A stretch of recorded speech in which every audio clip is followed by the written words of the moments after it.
Dear students of class 12th English Literature, we welcome you in our lecture 1 Hindi version lecture student, जिसमें हमारा topic है poem number 1 character of a happy life. जैसा कि आप poem को समझ रहे हैं, ये हमारे कैरेक्टर को एक नया आयाम देने के लिए, हमारे कैरेक्टर के अपलिफ्टमेंट के लिए एक बहुत ही बेहतरीन पोएम है। और इस पोएम को लिखा है सर हेनरी वॉटन ने। स्टूडेंट, जब हम किसी पोएम की स्टडी करते हैं तो इस पोएम को स्टडी करने से पहले पोएम के बारे में थोड़े से बेसिक फैक्ट्स जान लेना ज़रूरी होता है। कुछ बोर्ड्स में पोएम से रिलेटेड क्वेश्चंस पूछे जाते हैं स्टैंजाज से, और कहीं पर एक्सप्लेनेशन पूछी जाती है। तो स्टूडेंट, जब अगर हमें एक्सप्लेनेशन लिखनी है तो जब हम कॉन्टेक्स्ट लिखते हैं तो कुछ ऐसा कंटेंट्स हमें उसके अंदर डालना होता है कि वो हमारे लिए बहुत महत्वपूर्ण होता है। स्टूडेंट्स, जब आप उसके अंदर कुछ लिखते हैं, उसके अंदर की जो विषय वस्तु होती है, तो कई बार स्टूडेंट्स उस कॉन्टेक्स्ट के अंदर जो स्टैंजा के अंदर की लाइंस हैं उसके बारे में वहाँ पर लिख देते हैं, और जब एक्सप्लेनेशन का नंबर आता है तो फिर एक्सप्लेनेशन में लैंग्वेज जो है बिगड़ जाती है या वो रिपीटेड हो जाती है। तो इस तरह के सुपरफ्लुअस सेंटेंसेस का हमारी एक्सप्लेनेशन में हमारे इम्पोर्टेंस को और हमारी जो एक्सप्लेनेशन की ब्यूटी है उसको वीक कर देता है। इसके लिए ज़रूरी है कि हम जो पोएम से रिलेटेड वर्ड्स हैं, जो जानकारी है, उनको सुने। तो स्टूडेंट, जो character of a happy life poem है, ये एक डायडेक्टिक पोएम है, ये एक शिक्षा देने वाली पोएम है। और मुझे लगता है कि अगर इस पोएम को हम सही से समझ लें तो स्टूडेंट्स, यह पोएम हमारे लिए, हमारे लाइफ के उत्थान के लिए, हमारे upliftment of soul and character के लिए बहुत इंपॉर्टेंट होगी। स्टूडेंट्स, ये इन पोएट की सबसे एडमिरेबल पोएम है, सबसे ज़्यादा पसंद की जाने वाली पोएम है सर हेनरी वॉटन की। ये डायडेक्टिक नोट लिए हुए है, ये फुल ऑफ मॉरल्स है। स्टूडेंट्स, इसमें कहा गया है कि हैप्पीनेस एक ऐसा एलिमेंट है जिसको लाइफ में अचीव करने के लिए बहुत सारे स्ट्रेंथ अपने कैरेक्टर के अंदर पैदा करनी ज़रूरी है। आमतौर से लोगों को लगता है कि जो हैप्पीनेस है वह केवल हंसने का नाम है। स्टूडेंट्स, हैप्पीनेस हंसना नहीं है। कई सारे ऐसे लोग होते हैं जो बहुत दुखी होते हैं लेकिन फिर भी हंस सकते हैं। लेकिन रियल हैप्पीनेस वो है जिसे कंटेंटमेंट कहते हैं स्टूडेंट्स। और कंटेंटमेंट का मतलब होता है आत्मसंतुष्टि। अब ये आत्मसंतुष्टि कब आती है? ये आत्मसंतुष्टि आती है हमारे मानसिक बैलेंस से, हमारी मानसिक स्ट्रेंथ से। तो अब इस स्ट्रेंथ को हम कैसे हासिल कर सकते हैं, और स्टूडेंट्स कैसे हम कंटेंटेड हो सकते हैं उस हैप्पीनेस को हासिल करने के लिए? तो यहाँ पर अब हम समझते हैं कि वह कंटेंट्स जो हमें एक्सप्लेनेशन में ज़रूरी है। आइए शुरू करते हैं poem a character of a happy life written by sir Henry Wotton. Student, this is M Rahman and you are attending ORAC classes of English language. Please don't forget to subscribe our channel to go through all the lectures. Student, if you like our lectures, please don't forget to share, like and comment. Now students, let's understand and let's begin. First stanza of this poem. How happy is he born or taught? क्या बात कर रहे हैं हम students? Character of A happy life means कि हम अपने life के अंदर क्या बातें पैदा कर लें कि हम हैप्पी हो जाएं।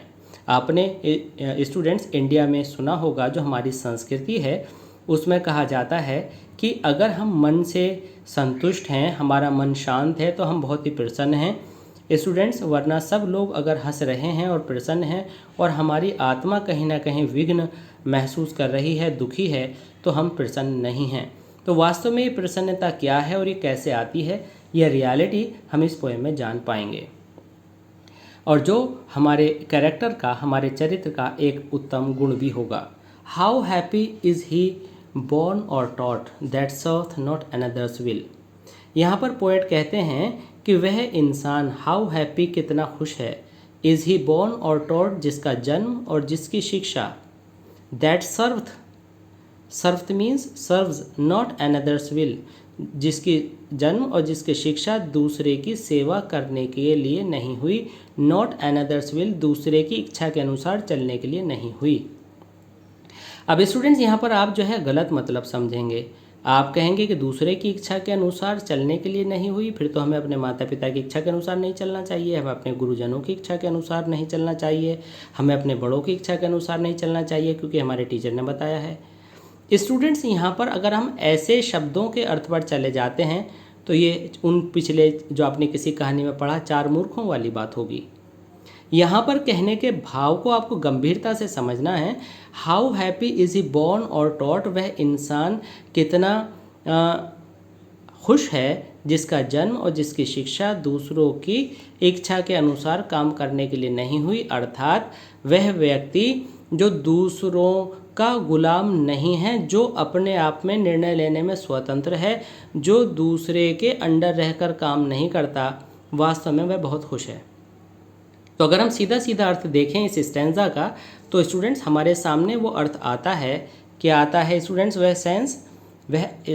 सेंस आता है कि वह इंसान बहुत ज़्यादा खुश है जो अपनी इच्छा से काम करने के लिए स्वतंत्र है। इट मीन्स जीवन में स्वतंत्रता प्रसन्न रहने के लिए बेइंतहा ज़रूरी है, बहुत ही आवश्यक है। दैट सर्व्थ नॉट अनदर्स विल, वह व्यक्ति जो दूसरों की इच्छा के अनुसार काम नहीं करता। अब स्टूडेंट्स, अपनी इच्छा के अनुसार काम करने के लिए आपको इतना सशक्त होना पड़ेगा कि आपके अंदर इतनी योग्यता हो कि आपके अपने लिए गए डिसीजंस आपको सफलता देने वाले हों।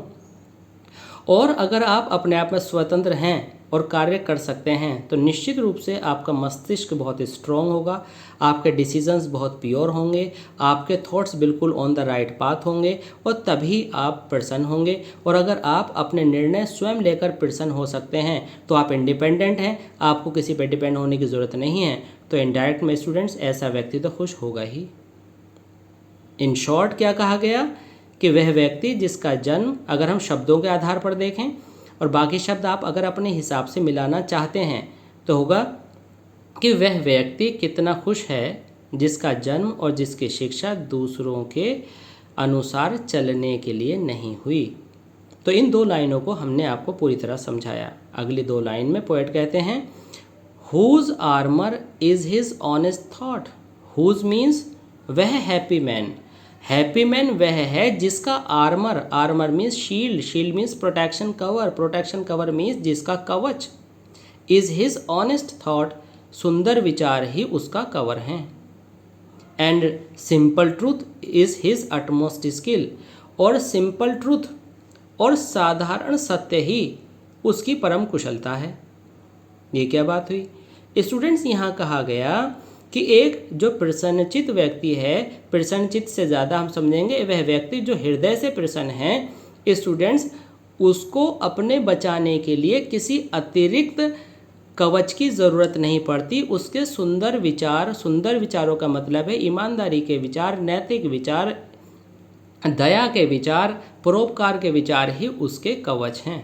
इट मीन्स जिन व्यक्तियों के अंदर अच्छे विचार होते हैं उन्हें अपने आप को सुरक्षित रखने के लिए किसी की ज़रूरत नहीं होती, उन्हें किसी व्यक्ति की, किसी वस्तु की ज़रूरत नहीं होती। और जब उन्हें किसी चीज़ की आवश्यकता ही नहीं है तो अभी अपने पीछे पड़ा कि वो इंडिपेंडेंट है, और जब इंडिपेंडेंट नहीं है तो वो किसी के पास, जब वो इंडिपेंडेंट है तो वो किसी के पास नहीं जाएगा, किसी के पास नहीं जाएगा तो कोई से मना नहीं करेगा, जब मना नहीं करेगा तो वो दुखी नहीं होगा। इट मीन्स वो अपने आप में मस्त रहेगा।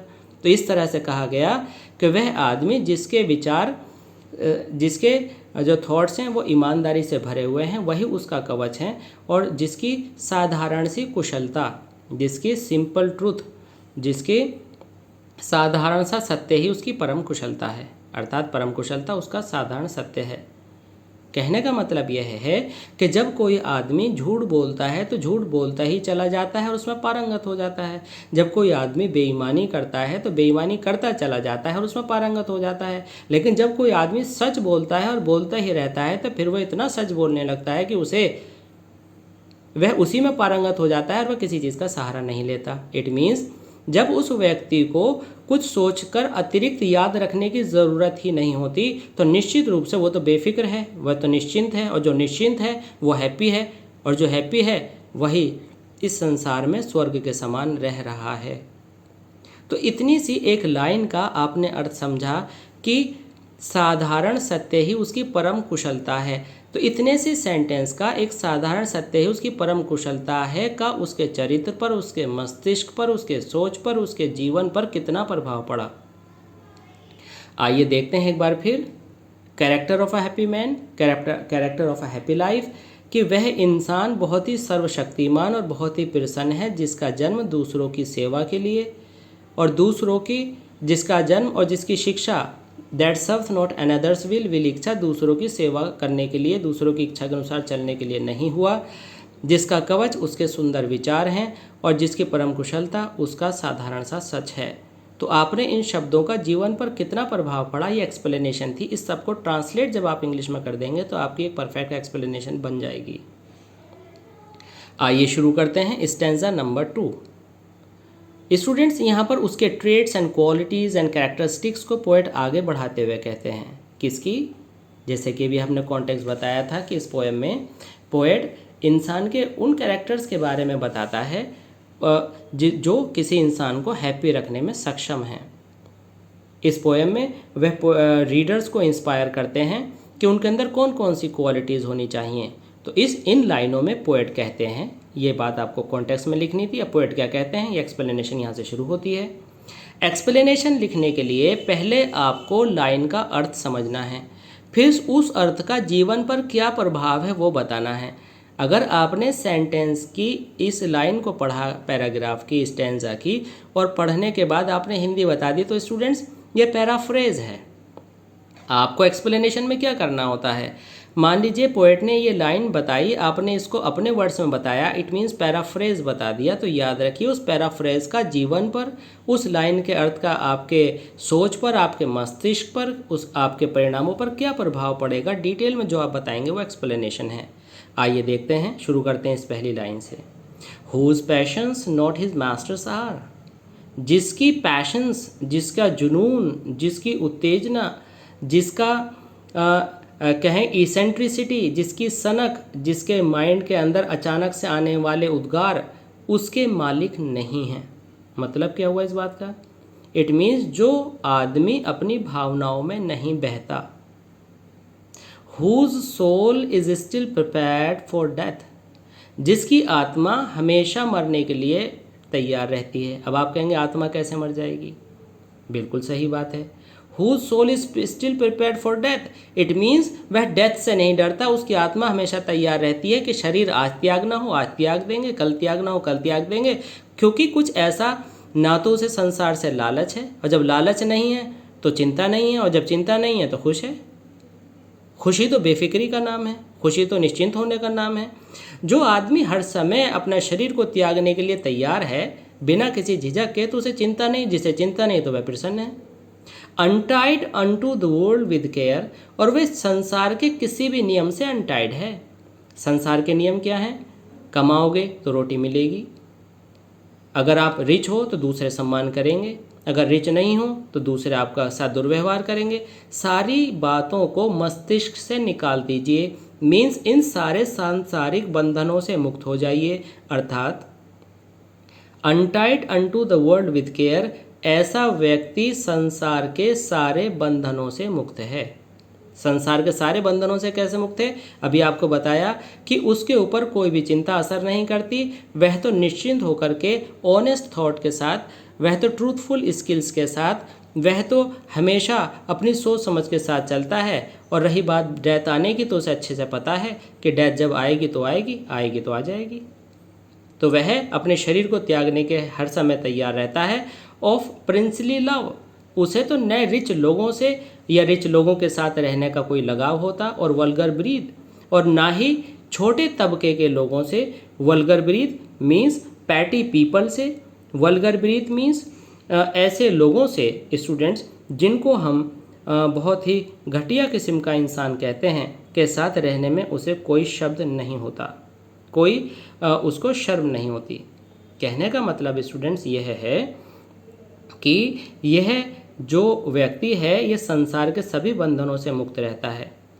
इसको न तो रिच लोगों के साथ, अच्छे दिखने वाले लोगों के साथ रहने का कोई मोह होता, और ना ही वल्गर ब्रीड, वह छोटे लोगों से जो हल्के लोग हैं, हल्के का मतलब स्टूडेंट्स यहाँ पर अपमानजनक शब्द नहीं है, जिनको समाज में माना जाता है कि इनका कोई वजूद नहीं है, वह उन लोगों के साथ भी अच्छे प्रकार से रह सकता है। अर्थात उसे किसी के साथ रहने में या किसी का साथ छोड़ने में कोई उसकी अपनी मंशा नहीं है, उसका अपना कोई स्वार्थ नहीं है स्टूडेंट्स।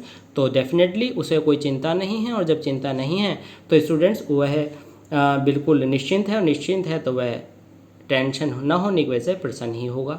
तो इस स्टैंजा में हमने सीखा कि जिसकी भावनाएं उसकी मालिक नहीं हैं, अर्थात जो अपनी भावनाओं का दास नहीं है, जो अपनी इमोशंस में बहकर काम नहीं बिगाड़ता, जो अपने दिमाग के साथ चलकर अपने काम बनाता है, जिसकी आत्मा हमेशा अपने शरीर को त्यागने के लिए तैयार रहती है, अर्थात शरीर पर आने वाले कष्टों से उस पर कोई प्रभाव नहीं पड़ता, अर्थात वो जब विलासिता में जाता है तो वह उसको नहीं बहका पाती, और वह संसार के सभी बंधनों से मुक्त रहता है। जैसा कि आपने देखा दुख और सुख की बात, और आपने देखा संसार के बंधन कि लोग बड़े लोगों से, रिच लोगों से नाता बनाने की कोशिश करते हैं, और वल्गर ब्रीथ मीन्स जो आम लोग हैं, ऑल एंड सन्ड्री हैं, उनको छोड़ देते हैं। तो वह इस बात में विश्वास ही नहीं रखता, और जब नहीं रखता तो वो निश्चिंत है, और जब निश्चिंत है तो वह खुश है। तो स्टूडेंट्स, इस स्टैंजा में हमने सीखा कि कैसे कौन व्यक्ति खुश रह सकता है, और जो खुश रह सकता है वही जो खुशी है हेल्थ का कारण है, और जब हेल्थ का कारण तो वह संसार का सबसे पावरफुल व्यक्ति है। तो स्टूडेंट्स, यहाँ पर एक बार फिर दोबारा से इन लाइनों पर निगाह डालते हैं। यहाँ पर हमने कहा whose armour is his honest thought. तो स्टूडेंट्स, एक्सप्लेनेशन पूरी करने के बाद हम क्या करते हैं, एक्सप्लेनेशन पूरी करने के बाद हम कमेंट्स लिखते हैं, और कमेंट्स में हम पोएटिक ब्यूटी लिखते हैं। तो पोएटिक ब्यूटी क्या लिखेंगे students, rhyme scheme is taught A and thought A. तो जो साउंड स्टैंजा में एक जैसा होता है उस पहले साउंड का नाम हम ए रखते हैं। तो इसका नाम हमने क्या रखा, ए। तो इसकी राइम स्कीम क्या हुई, ए। ठीक है, इसकी राइम स्कीम क्या हुई, सॉरी, ये ए। अब दूसरा साउंड क्या आया हमारे पास, विल एंड स्किल। तो विल स्किल दोनों ये अलग तरह के साउंड्स हैं, तो बी, और स्टूडेंट्स यहाँ पर आया आपका बी।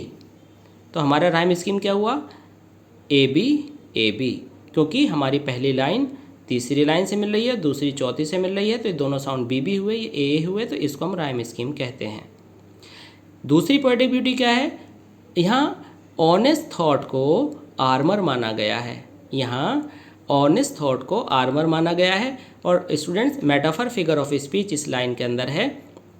ये मेटाफर इसलिए है क्योंकि यहाँ पर आर्मर की तुलना ऑनेस्ट थॉट से, ऑनेस्ट की तुलना आर्मर से की गई है, कवच से की गई है, और सुंदर विचारों को कवच बताया गया है, जहाँ पर हम कंपैरिजन वर्ड यूज़ नहीं करते, वर्ड्स ऑफ कंपैरिजन यूज़ नहीं करते स्टूडेंट, वहाँ मेटाफर होता है। मेटाफर क्या होता है, metaphor is a figure of speech in which we compare to different things and we don't use the words of comparison, जिसमें एज लाइक सो आप यूज़ नहीं करते। मेरे शब्दों में अगर कहें तो जहाँ पर एक वस्तु को आप दूसरा वस्तु बता देते हैं वहाँ मेटाफर होता है।